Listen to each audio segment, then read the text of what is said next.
Hey YouTube, Kira Twig here, bring you all my Yu-Gi-Oh! Arc 5 Volume 6 manga review.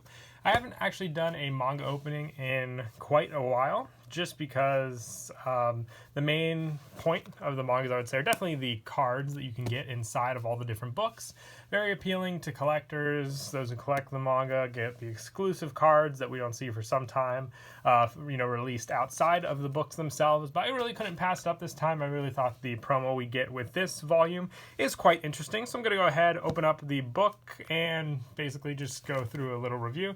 This is, I believe there's one more volume of the Arc 5 manga after this one, and the ones I've noticed, after volume 2, which had Clearwing, I believe Fast Dragon, we got a good amount, and you can see like it's just like shredded, this book up here at the top. Either like just the knife went to it. Tried to pick a good volume, but as long as the card is okay.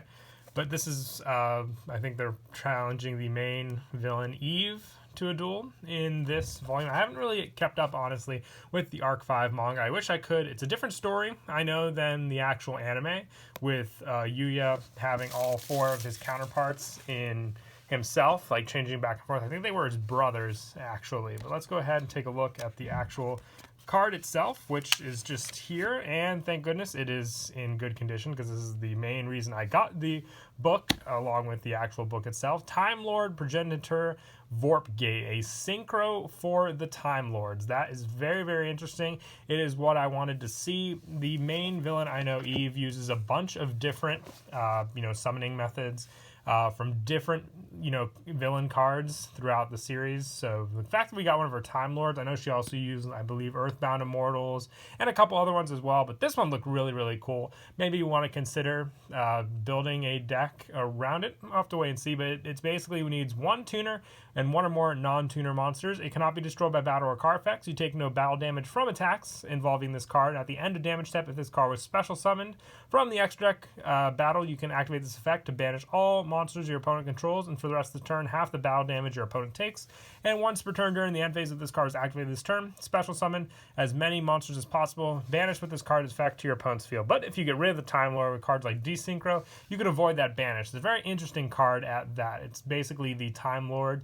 I'd say a big boss monster, other dimension worldly boss monster as well. But the manga does look interesting. I'm sure, Yuya is going to duel Eve, maybe, in this volume. I'll see what monsters he uses, or if it's Yuya himself, or if any of his brothers duel as well. I did not notice that shredding, though, at the top there. But there were only 2 books there, and the other one, I'd say, definitely looked a lot worse. But they probably just moved across the book when they were opening the box. But like I said, at least the card itself was unscathed. The book, I can read. If a card is shredded, can't really do much else with that. But this is just a quick little look at the latest manga. I hope you all enjoyed the video. Until next time, please don't forget to leave a like and subscribe. And Kira Twig out.